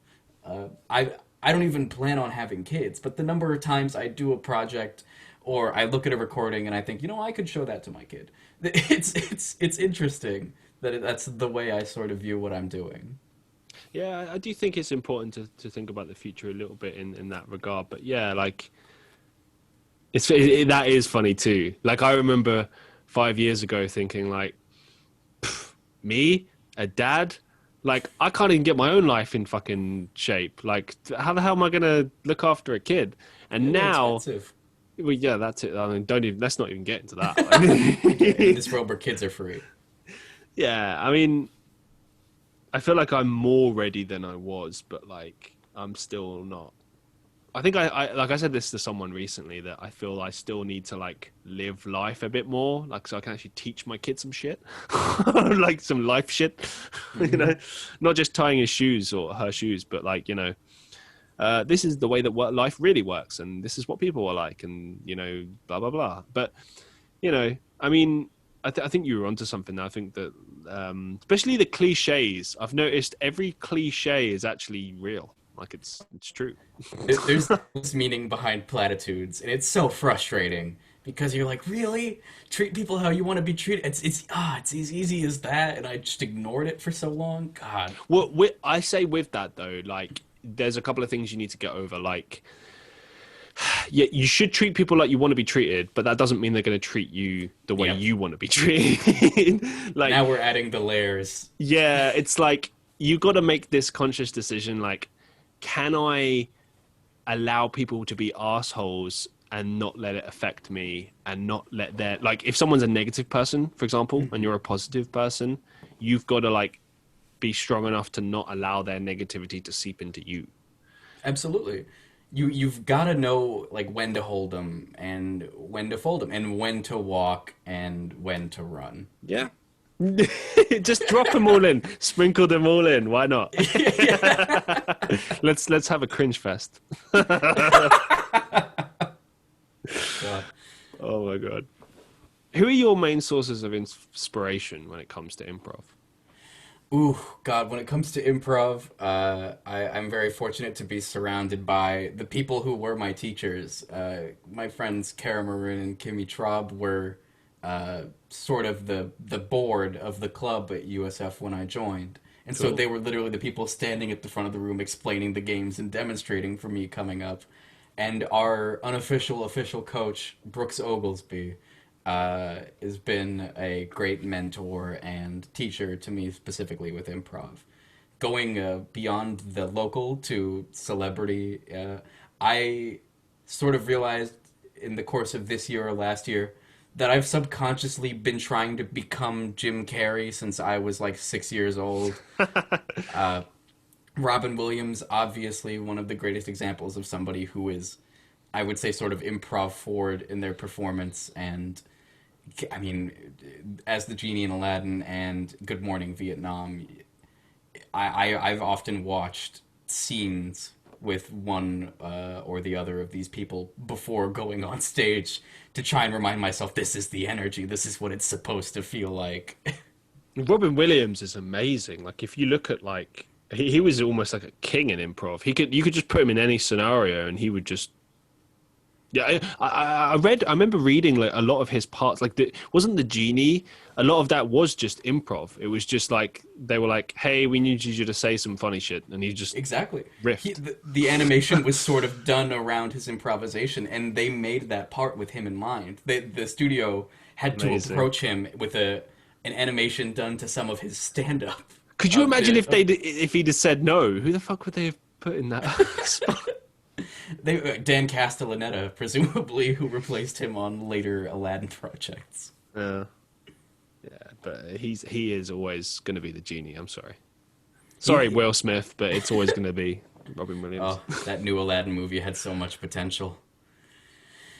Oh well, no use. I just don't crying like for the fact, dead. dude. Like, I don't understand Disney's fascination with doing everything fucking live action now. It's like we must do live action with everything. We need to go for our entire back catalog, and it all must be in real life. Oh, Why? It's safe, reliable generation of revenue, which is above all what that company stands for. But like, they're making the same fucking movie.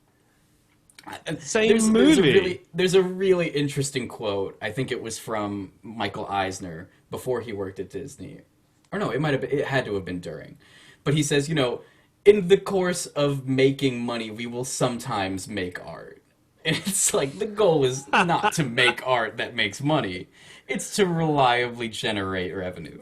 But I feel like back in the day, like, Disney was making art, you know what I mean? Like it was good stuff. I feel like now Absolutely. it's like now they're the money cash cat or not. What's the expression? Now they're just all about making money. You know what I mean? Like, and don't get me wrong, not everything they're doing is bad, but like I feel like all the strong stuff that they're doing is where they're giving people like creative freedom, like John Favreau with the Mandalorian and something like that. Like, okay, you've got him and is it Kevin Feige? I think. Oh, I believe so, yes. Yeah. So like they've got creative freedom on that. They're producing that. So it's not expressly by Disney, it's just owned by Disney, right? But then if you take like the Star Wars movies, like, okay, yeah, you had people come in there. Actually, no, I'll take it back. I'm wrong. Yeah, that was still directors with creative freedom. So that's just bad directing. Okay, well, other things they've done maybe aren't as questionable, are more. There's questions being raised. The way I've seen it put that I've sort of attached to is that in the 70s and 60s and maybe the early 80s, there was a time when a director made a film, and it was their vision that was communicated through the medium of film to an audience, and it was sometimes successful, sometimes not. And then this sort of revolution that we're witnessing where it's like this studio is producing content that is sort of formulated to succeed in a major way. It feels Yeah. disingenuous, and you've seen like a lot of actors who I really admire going towards these more indie projects. But like Yes. Willem Dafoe in the Florida Project and The Lighthouse has been an incredible couple years for him. Uh, I'm a big fan of thinking about the future of the film industry post COVID because we're seeing sort of mass shutdowns of the theater system, and movies might now be made with an eye towards home release as opposed to a theatrical screening. And it's like the earth after that volcanic eruption that blacked out the sky. It's going to be a whole new landscape. Yeah, and do you know what? Like, it's a really solid point. I feel like all the best stuff that we're watching right now predominantly is straight to streaming services. You know, Netflix or Disney Plus or HBO or whatever. You know, like, okay, I know that's TV, but you know, you can watch it on streaming.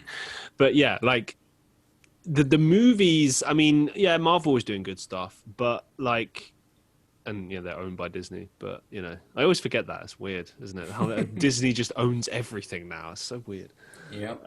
I swear to God, this is going to happen. Disney at some point in the next 10 or 15 years are going to acquire WWE, the wrestling company. Oh no. Yeah, it's going to happen, and you're going to start seeing like awful crossovers. You're going to have like I don't know, John Cena versus what like. Voltron or Yeah, Ultron. yeah, or Darth Vader or something. Just something awful that everyone hates. I really don't look forward to the day when it's like, is that the Mandalorian's theme music? And then it's just somebody sprinting in armor towards the ring, and they drop kick the Big Show or whatever. I think Although you're that would be right. kind of sick though to see the Mandalorian beat Now that I've people said up. it, Yeah. I bet you oh, that any would be money someone's created the Mandalorian in like 2K20 or something. God. I'm gonna Like just totally Google FIFA. this afterwards. Oh man. That's incredible. But no, you do make a good point there. Like I think it's interesting seeing like I saw in the news that Christopher Nolan is having a bit of a tantrum over the fact that movies are beginning to. Well, I think it's Warner Bros. Has made the decision for certain movies that are due to be released next year, such as Dune, to be released straight to streaming services on the service, yeah. same time that they're available to theaters. And like, I got to say, like, I think it's nice to have the option. Do you know what I mean? Like, I think it's really cool. Like, okay, let's say like a Star Wars movie comes out, right? And you know that on the same day that you go to the theater, you can also just watch it at home. Like, I think the worry is like, oh no, no one will want to go see it. And it's like, what you're forgetting is the cinema is an experience. You know what I mean? Like, unless you're like super fucking rich and you can afford a cinema in your house, chances are you can't have that experience. So where are you going to get that? You're going to have to go to a cinema, right? Yeah. And it's one of those industries, I don't think it will ever die. Maybe it might feign in popularity over years, but it will never die because it's that unique kind of experience. And if nothing else, we as humans love to have experiences. Do you know what I mean? Like, that is Absolutely. a thing, right? I firmly believe that more choice is always a benefit to the consumer. So Yes. I absolutely think that this move of putting all these things on streaming services while they're available in theaters is a smart one. And I think it's an acknowledgement moving forward that like you cannot ignore these markets. Like the things that are most successful that in recent memory, these pop culture things, Mandalorian, Stranger Things, sort of these series that are being created by streaming services outside of the typical studio system. As much as Netflix and Amazon aren't becoming the typical studio system, it's really fascinating and exciting. I love the idea that so many of my friends are writing scripts and renting the cameras to shoot that are on the approved list of Netflix cameras. Because if you film with one of those cameras and you make your movie, you can send it to Netflix and they can be like, all right, we'll put this on there. I've spoken to people. I've had people on the podcast before who've actually been in talks with Netflix, and it's like, holy crap! Like, wow! Like, damn. It's exciting. Yeah. I love that these resources are being made slightly more accessible to these smaller creative endeavors. And obviously you're still going to have the equivalent of direct-to-video home movie vanity projects, let's call them. And I just I love it so much more than the idea of you gotta move to LA and you gotta get an agent and you gotta just be writing in Starbucks every day. I hate that stereotype of what the industry has become. Yeah, I mean, I gotta say, like, when I was a kid, like, you know, the thought of living in America was the dream. Whereas now I look at it like Hollywood. I've been to Hollywood. Have you seen Hollywood? Hollywood is tiny, and LA. It's not the greatest place to live. There are nice parts of LA, but actually, just the day in, the day out. You know, I hear a lot of stories. I've met a lot of people from California. It's mixed. I mean, it's like anywhere else in the world, but you know what you just said there, that stereotype, that's a very real reality over there. Like everyone is a fucking entertainer over there. Everyone's trying to make it big, and you know, I think it's good that the world is changing in that regard. And just going back to the choice factor, like I think it's cool, this idea that you can, you know, because normally when a movie is out in the theaters, right, it's out in there sometimes for many months at a time, usually a maximum of 2 months, maybe 3 months, whatever, right? Depends how the success of the movie. But you have to wait like almost like half a year to get that on DVD or Blu-ray or whatever, right? So it kind of like alienates you if, you know, you're just not a moviegoer. Like, do you know what I mean? Like, many of us are introverted. Yeah, I'm omnivert, but I totally understand why you wouldn't want to go to a crowded theater full of people to go and watch a movie. Do you know what I mean? It's like, it's not everyone's thing, you know? Yeah. Or maybe you want to go see it later on. Like, I remember, this is a weird story, but when I went to see Revenge of the Sith back in like 2005, I was actually grounded around that time. So I didn't get to see it when it came out, but I had to hear everyone at school talk about it for like 2 months straight. And I was so grateful when I finally got to see it in like the third month. It was still there. I was lucky. I was like, oh, thank God, thank God. And I went there, and there wasn't loads of people, but it was so much more enjoyable because there was less people. And I was sitting back finally seeing the movie, and it didn't change it for me. It didn't make it any, like, there are loads of people that, you know, queue up to get the new iPhone, they queue up to get the next thing, and like that's how they live their life, and that's how they have to live their life, because, you know, they have to be there as soon as the thing comes out. And I'm like, I don't give a fuck. I can wait a bit of time. Like, why does it matter? Like, do you know what I mean? Like, I'll still get the thing. Like, that's the thing as well.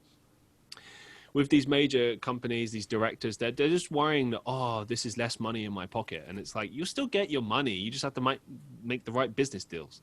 You know, that's the reality of the situation. And let's be honest, like, that Nolan guy makes so much money already. He did Inception, didn't he? And the Batman trilogy? Yes. God. I think on the subject of theaters, something that I've seen locally that I'm sort of hoping a year or so from now, when everybody's been vaccinated and can return so safely to public, I would love to see theaters go in the direction of sort of running older movies instead of focusing entirely on new releases, which they might be competing with these streaming services now. I never got to see Jurassic Park in the theater. I never got to see the original Nightmare on Elm Street in theater.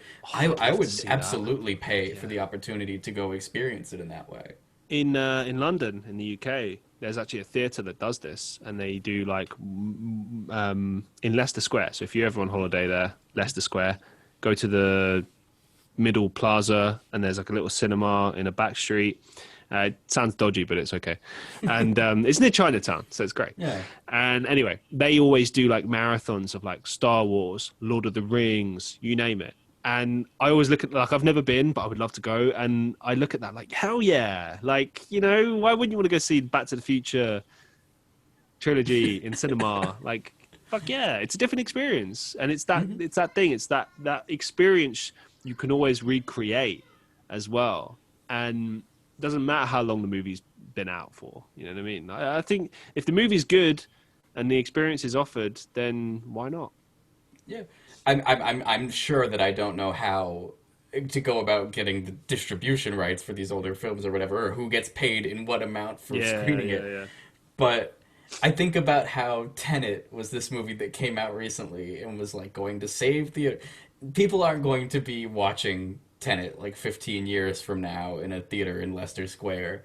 It really is just the opportunity to see these like, I don't want to say seminal works, but like these perfect little films. Like I for the opportunity to see Gremlins 2 the new batch in theaters, I don't know what I wouldn't do, honestly.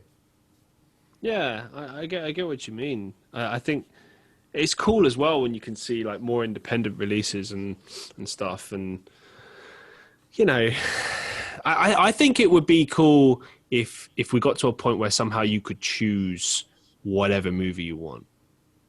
Go Ooh. see it in the cinema. I don't know how that would be possible. Maybe I'm just thinking way too far in the future, but that would be awesome.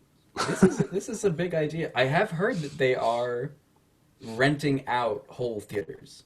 Like you Yeah. can, for whatever size party you have, you can rent out the theater. And I wonder if you could also just kind of slip the guy an extra $20 and be like, play Back to the Future Part 2 instead of Tenet for me, please. Or like do funny stuff like, hey, could you play Revenge of the Sith? No, the prequels. Play the prequels, but only the memes. And just Could sit you back and enjoy. could you play The Wizard of Oz and also Pink Floyd's Dark Side of the Moon for us? Thank you very much. Or like be like, hey, could you play Monty Python, but only all of the unnecessary, unfunny, uncut stuff? You know, we just sit there and like, huh, God, huh. what a cinematic experience that would be.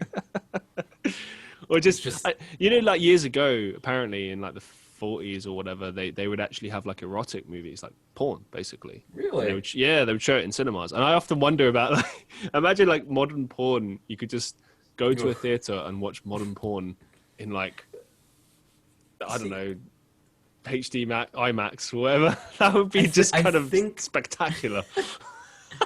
I think the only exposure I've had to this is there's a scene in American Werewolf in London where they sort of cut back and forth to a movie theater where somebody's watching porn, and Yeah. This I, is a and weird also of concept course to me. Pee Wee Herman being arrested for indecent exposure at an erotic movie theater. God. It must just be like an American thing because I don't think I've ever seen that anywhere else. I mean, maybe. See, I stopped myself because I almost said I think that happened in Florida. 'Cause I almost didn't want to We've got admit. enough bad press already. Leave us alone, guys. Yeah, I'm not doing us any favors. Speaking of bad press, what are your worst moments in improv so far? Ooh, God. Okay, this one should be easy. Relive your worst moments for my enjoyment. I think my worst moments, thankfully, have not been on stage. I think there's a certain pressure to perform that comes over me when I'm about to do that, and I play it very safe. But I remember just as I was getting started at the club, still very much trying to make friends, I spaced out. We were doing this game Ah, where one person does the voice, like all you can do is speak, and then you tag out whenever there's supposed to be action and movement in the scene. So I was doing the action and movement for somebody, and they were in an ice cream shop, and that was all I could remember about the scene because I blanked out whatever they were saying.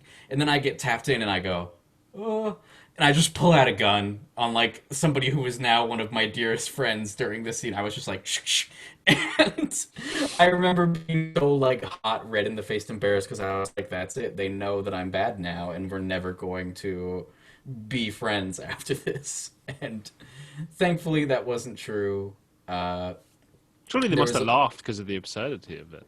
It was a bit of a nervous laugh. That's one of the cardinal rules I think of improv when I was just starting out was like don't bring a gun into a scene. You know how saying no is bad? Pulling a gun on another character is basically the biggest no ever because you can Ah, just kill their character and negate them completely. okay, interesting. The other thing I remember, and this felt like being scolded by the teacher, except these people were both my age, was we played a game where there's four people, it's called Bernie, I believe, and you act out a scene with a lot of movement preferably, and then at the end of that scene people vote on who to cut. So they sort of put your hand over your head, and by applause, they cut that person out, and Yeah, then I've seen this. your part has to be played by the other remaining people in the scene.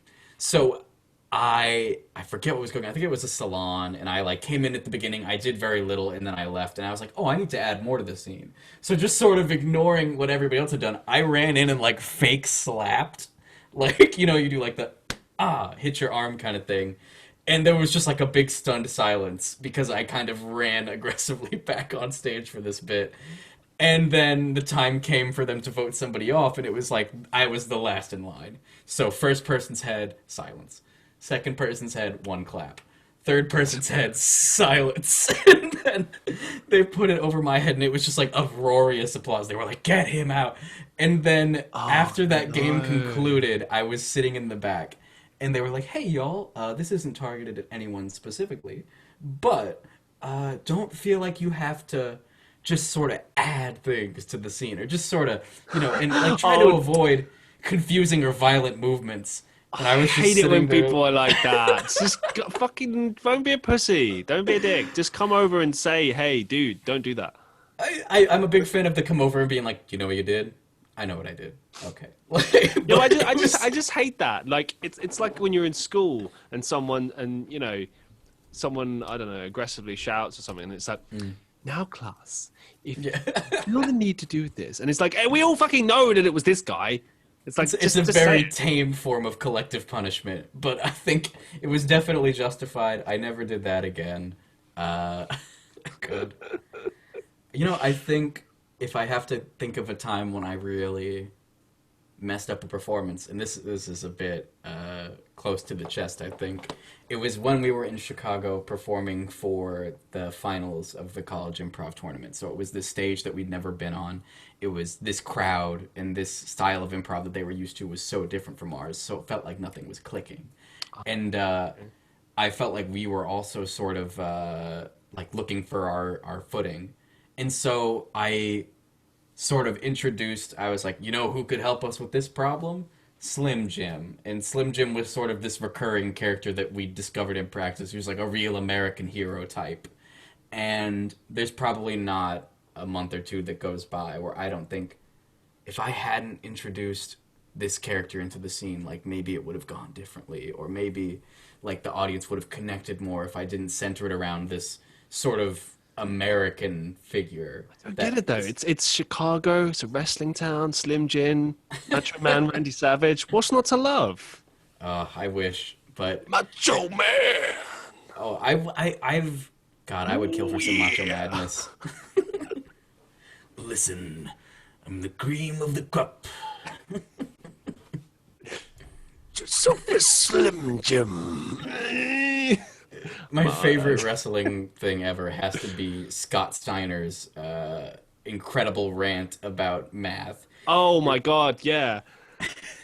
You've got a 33.3% chance repeating, and then Kurt Angle, he knows he's not going to win, so he's not even going to try. So then you factor that into my 52% plus 66. I've got a 111% chance of winning to your 32%. And it's like, God, what were they pumping these wrestlers full of that made it to air? That's insane. I always just love the stupid shit in wrestling. Like, for some reason, Big Show's theme tune is in my head. Where it's like, well, Big Show. And it's like, there's just I remember seeing a video online of just a combination of just people going, where's the Big Show?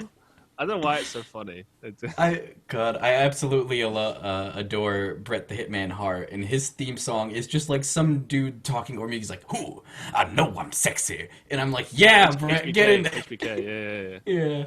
It fits his character as well, because like back then he was like a real asshole, so it kind of works. Like, I think I'm cool, no I'm sexy, got the looks. It's like, shut up, you smarmy prick. Yeah. my friend and mentor, Brooks Oglesby, who I mentioned earlier, is a big fan of World Wrestling Entertainment, and he wrote a dissertation about how wrestling is like no other medium, because the fan reaction in real time influences storyline in a way that you don't get with any other thing.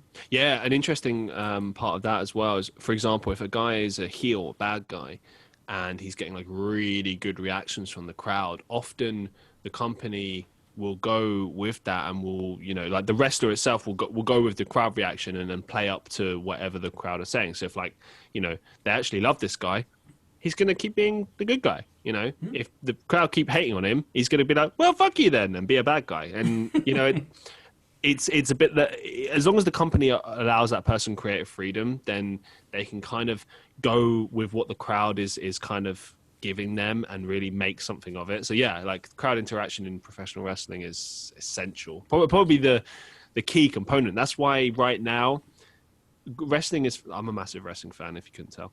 But anyway, like this whole time throughout the pandemic, there's been no crowds. I mean, there's slowly some fans coming back, basically not what it was. You think typically it was arenas full of like 20,000-30,000 people.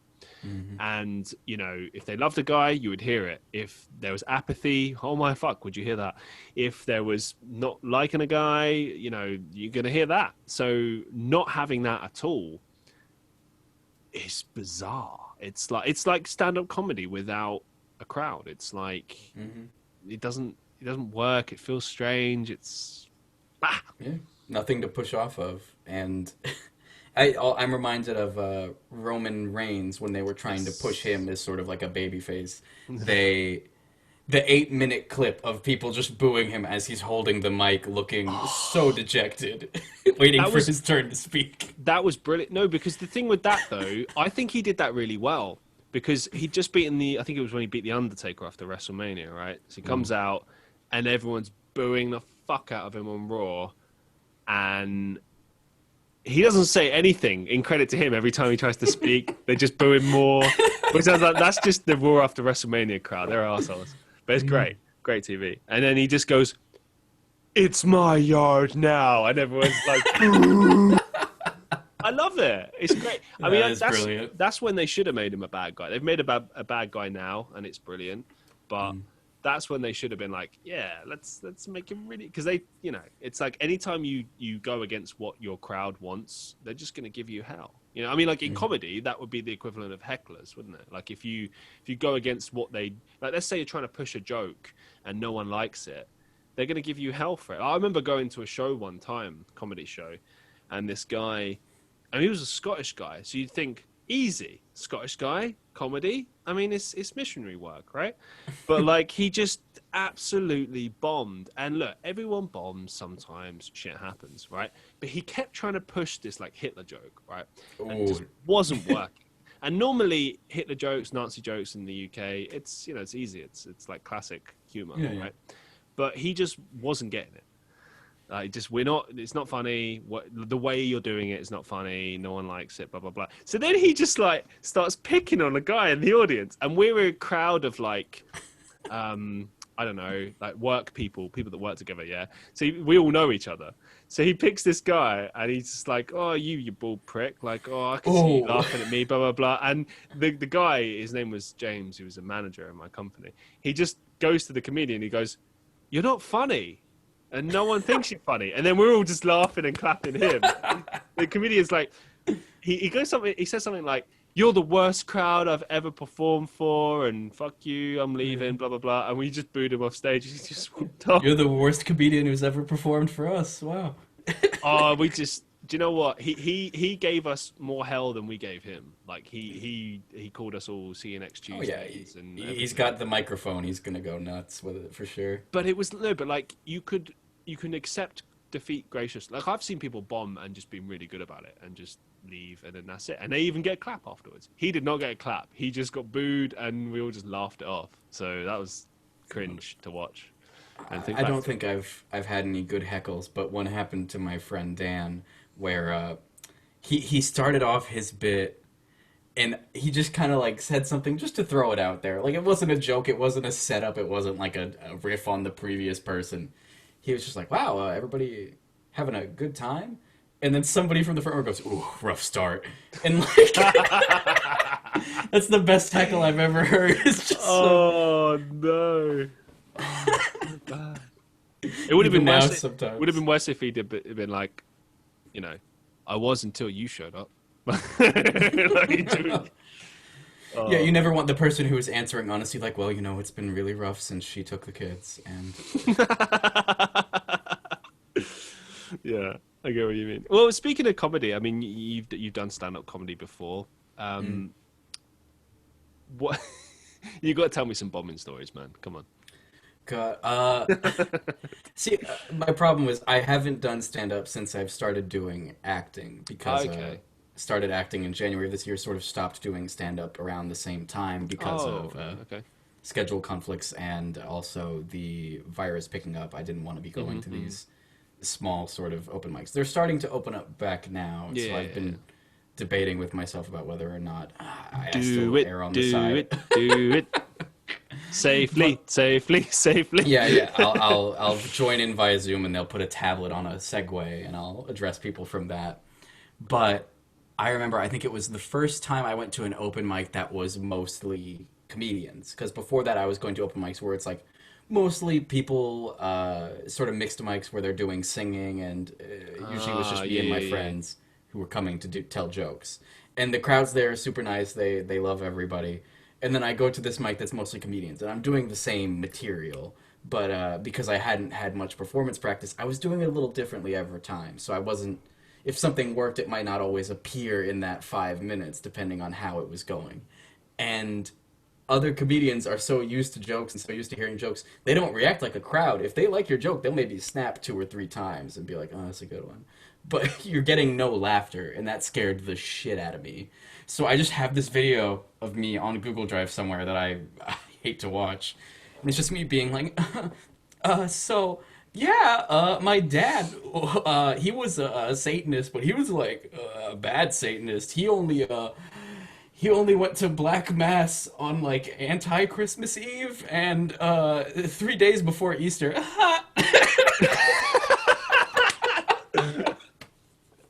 And it's like it's just such a perfect example of like, man, I finished that 5 minute set in 2 minutes and 30 seconds because I want to leave. Yeah. Oh god, I love I love bombing. I always hate it in the moment. Wow, really? You must be like the first comedian to ever say that. No, there's just something about. I feel like, and this is weird to say, I'm motivated a lot by spite. Like, Oh, interesting. Okay. it's sort of how if you're doing a show and the crowd is lukewarm, Mm, I'm always putting that extra 10-20% in because I'm like, I gotta break these fuckers open. I've yeah. gotta get something going because I'm not gonna sit here and be gawked at by like Regina and Eugene, who are 70 years old and they've come to the theater on an afternoon to enjoy some light entertainment. And I get the same way about comedy, where it's like if the crowd is like, buddy, I'm like, yeah, you know what, fuck you. Like I'm gonna lean into this a little bit harder, and that doesn't work with a crowd of comedians because they're like, who the fuck are you getting mad, new guy? Get out of here. And it's like, it's a very different community than I expected it to be, especially since I started with improv. It's very much a fun, goofy, lighthearted side, and then there's a sort of cynicism to Yeah. comedy community that I've seen, which in some ways feels antithetical to me because I don't like to go blue with a lot of my humor, and it feels like you almost are working uphill in that respect if you're not using everything at your disposal. Because I'm 23, I have fuck all for life experience. Like, what am I gonna tell jokes about? Just Do you shitting know and eating? Like, that cynicism that you spoke about from your peers? I remember feeling that when I was in my first metal band years ago. ooh, I was about between the ages of 18 to 21, and like I said, I've always been in bands, I've always been doing stuff. But this is my first band, and we were very young, 18, 19, 16, 15, like young kids.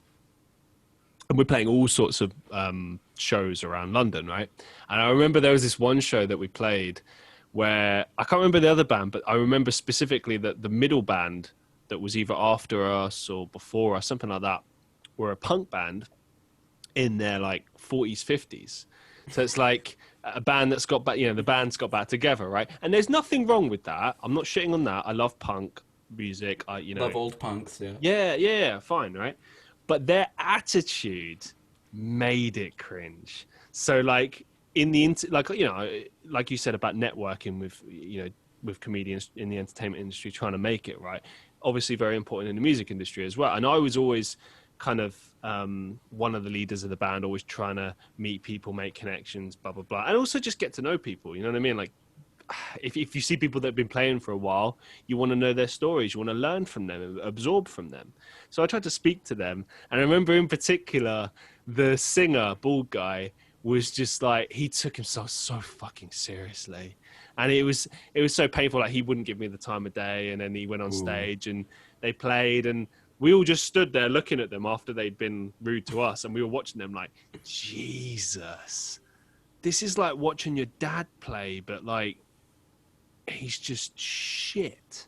Yeah, Dad. If your dad could shred, it would be one thing. That would be one thing. But if your dad is a rude asshole who takes themselves too seriously, and on top of all of that, isn't good, it's just like, It is a whole other ball game if somebody's talking the talk, but they can't walk the walk. Yeah, but even if they can talk if they're a rude arsehole, but then they can walk the walk, like you still look at them in a certain way. Do you know what I mean? You're like, well, because it's like you said, like, what was that? How did you put it? Like, with being friendly in general, like that's how you make it, sort of thing. Yeah. Like, I really think there's a lot to that. Like, since I've been much more open minded and really gone out of my way to just like be nice to everyone around me and stuff. Not because I'm trying to get something, but because like that's just how a human should operate. And also, like, it does actually open up doors for you. Like, if you're an arsehole, if you're difficult to work with, I think in years gone by, in decades gone by, maybe you could have got away with that. But I think like now you can't, because you just build a reputation and no one will want to work with you. And then you're screwed. It's like I look at people like James Corden, for example, and I wonder how that guy is so successful, because all his peers, anyone that works with him, says he's an absolute arsehole and apparently like really unprofessional and all of this stuff, right? And I'm like, I'm amazed that the entertainment industry allows him. Like, he must just purely be going off previous work and name recognition at this point.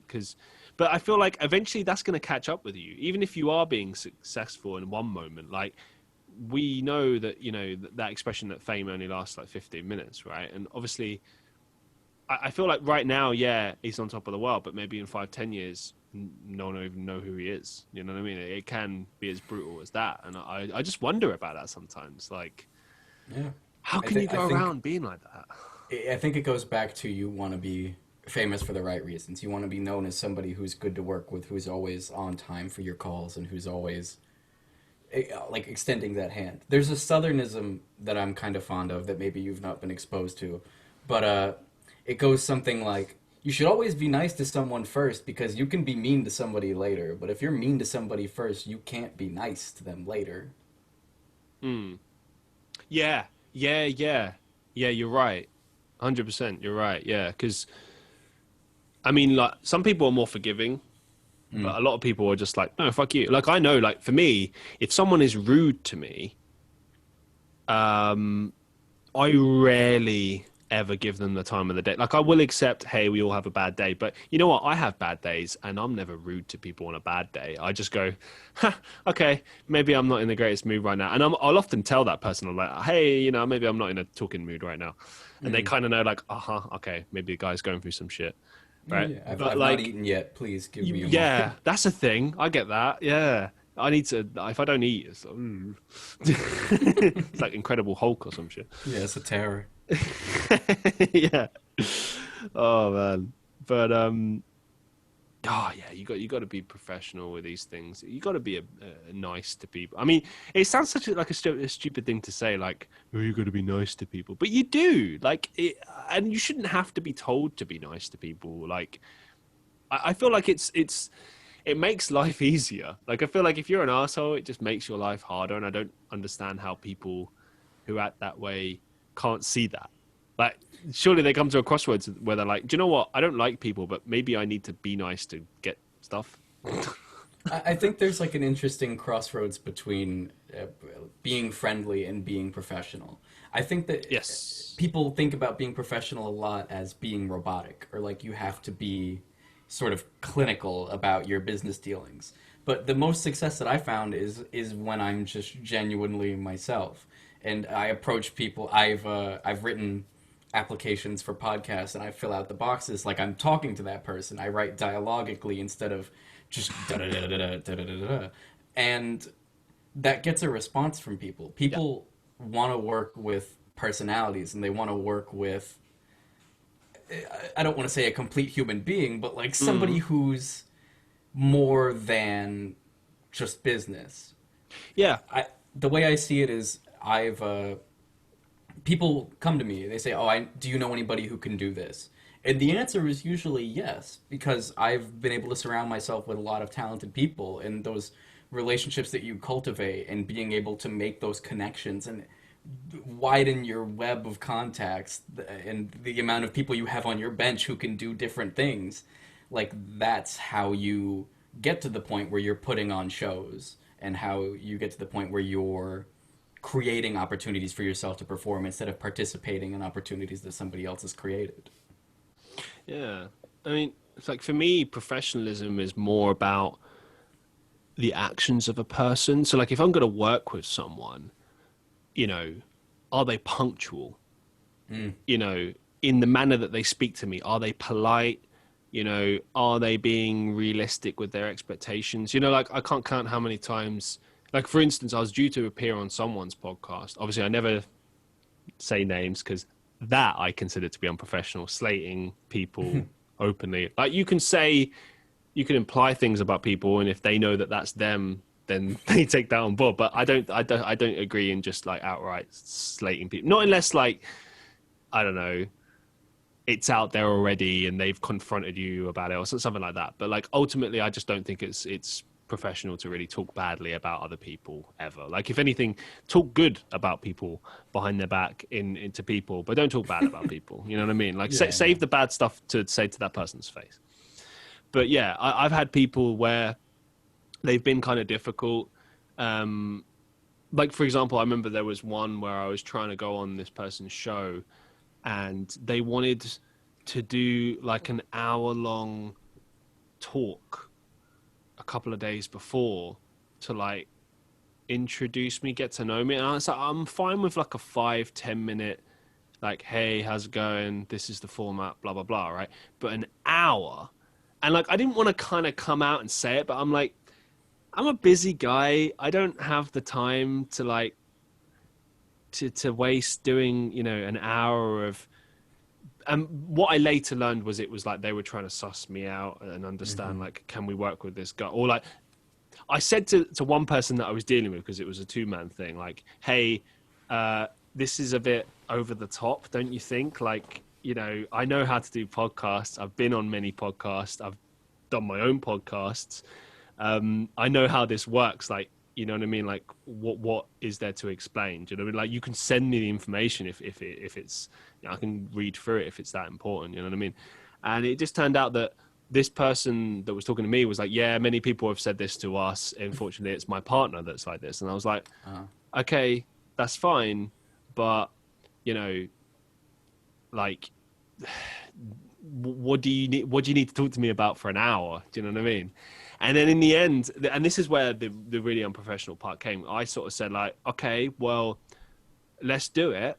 Like, I'm available. Like, I made myself available for this talk as well. And the thing is, with everything that I do, I always write everything down in my calendar. I do research for it. So, for example, when we were going to do our podcast ahead of time, I made sure I did all my research. I put it down. I put a phone reminder. It's all there. And I make sure, like, maybe 5-10 minutes before to check with the person. Are you available? Is it all going well? Blah, blah, blah, blah, blah, right? So with this person, same thing. I was sitting there ready to do this talk that wasn't the podcast. And yeah, just nothing. No messages, nothing. And, you know, it's not the first time that people have let me down. I've had other people who were due to appear on my podcast, you know, not reply. So I'm sitting there like, okay, what's going on? And most of the time people get back to me and it's like, oh, hey, there was an emergency and we reschedule. Great, no problem, right? To those people, that's understandable. But to the people that just let me sit there, you know, doing nothing, never got back to me, I don't know how to take that. That is more what I see as unprofessional, because you have to consider the other person. It's not just about, for me, it's like, okay, that annoys me because it wastes my time. But I look at it like, this is how I would treat other people. I would look at like, their time is very important, and I need to take that seriously. And I need to make sure that I'm punctual, so I'm not wasting their time and giving them a false kind of, not false, just showing that I'm unprofessional. Do you know, I take that very seriously. Maybe I'm a bit old fashioned with this, but to me, professionalism is more about how you treat the other person and how seriously you take it. And you know what I mean? Like, the way I look at it is, I treat every single person that appears on this podcast exactly the same. And I put the same level of effort in, no matter who it is. Like, if tomorrow fucking Brad Pitt's going to come on the show, I'm going to do the same thing that I do with every single guest. Do you know what I mean? Yeah. There's not going to be some special treatment. It's going to be, I'm going to put the maximum effort in 100% like I always do. And to the same point, if it was like Brad Pitt and then it goes back to like, I don't know, a Twitch streamer, I'm still going to put the same effort in and treat them professionally. You know what I mean? Like, I don't agree in favoritism. And this is another element. I haven't spoken about this live, but since we're talking about this professionalism thing, I just want to add this in there. You know, I've reached out to people and they know who they are, who I've known since I was a teenager, and they're doing well for themselves. You know, one is a musician. Both of them are musicians, actually. You know, they've got fame and stuff. One of them has become particularly famous. And I reached out to them. Both of them ignored me. One of them in particular read the messages and still decided to ignore me. And to bring again to the point, like what really matters in this,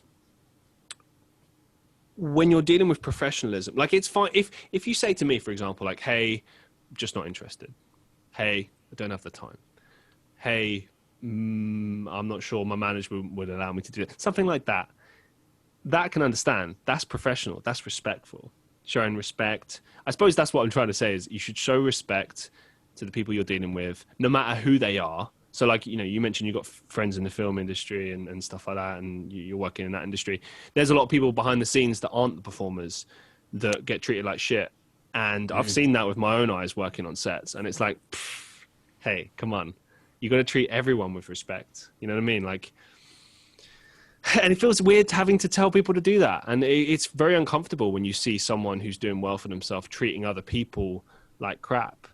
It's like they almost feel like they can do that because they've become successful. And I feel like sooner or later, life is going to bring you back to square one and make you realize you got to start treating people with respect.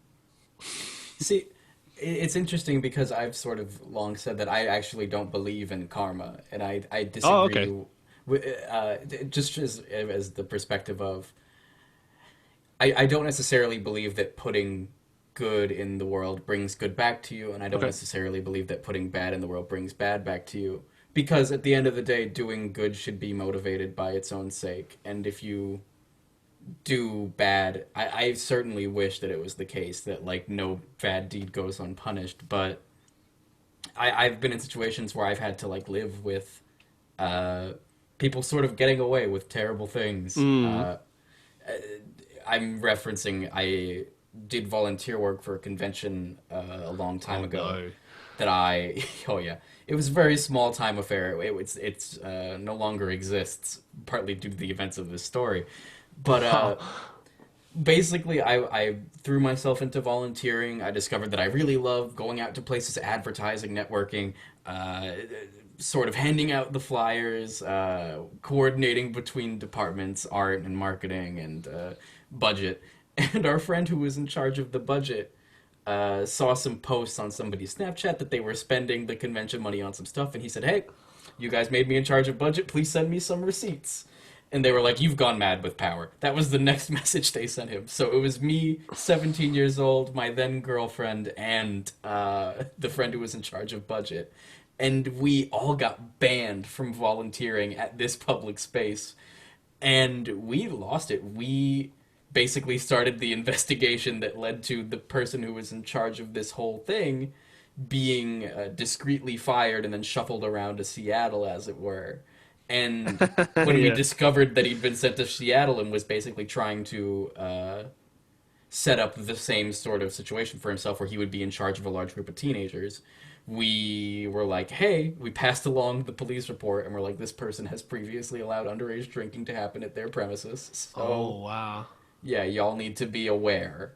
And it was just this terrible example of like, yeah, you can try to do everything right, but if the people in power are opposed to that and focused on creating the most benefit for themselves, similar to uh, if I knew somebody who had become famous and no longer cared for me as a human being, I would be very upset. But I've been in a situation where if they have power and you don't, there is little that you can do to oppose it. I agree with you, but at the same time, I think that karma doesn't work in such a direct manner. I think, like, for example, someone that fucked you over at school, I don't think they're going to get like their comeuppance like the next week. I think it works like more long term. You know what I mean? Like it'll happen. The patterns of Just behavior that lead them to disregard the feelings of others will eventually bring about their own ruin. yeah, and if anything, like I pity, like I used to get bullied a lot at school, for example, and I look at the people that bullied me, like where they're at in their life and stuff, and I feel like that is some karma in of itself, but also, you know, how they're living their life. Are they happy? Are they not? Like that's a factor too. But I do kind of like pity them and hope that they do find a point where they can change. Do you know what I mean? Because I wasn't perfect growing up. I was this conflicted teenager, self-esteem issues, all that stuff. So I reacted sometimes negatively and would be nasty to other people more as a kind of defense mechanism than anything else. But I was never like bullying or anything like that. But, I was unhappy. Mm. And I look at some of the things I said and did, and I was like, do you know what? I don't like that person. That person deserves a slap in the face, just a reality check. And it came and it happened. And it was a very welcome one.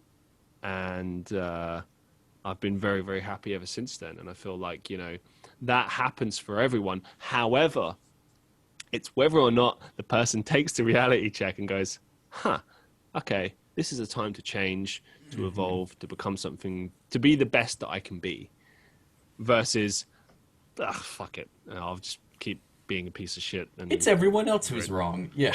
yeah, that wasn't my fault. That was their fault. You can have your come to Jesus moment, but you can't make it drink.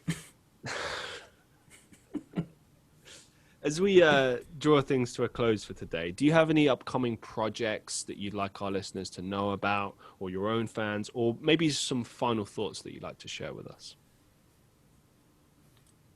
Just leaving a space here for you to edit this out if you want. When is this going to be releasing? Do you know? Are you working with a backlog currently?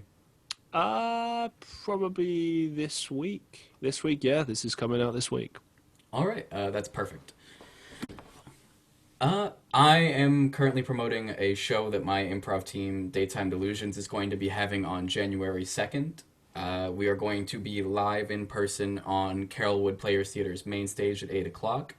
There is also a streaming option available, so viewers abroad and people who are concerned about seating inside of a theater will be able to see the show actually for cheaper. It's $8 for streaming tickets, so you are encouraged to stream.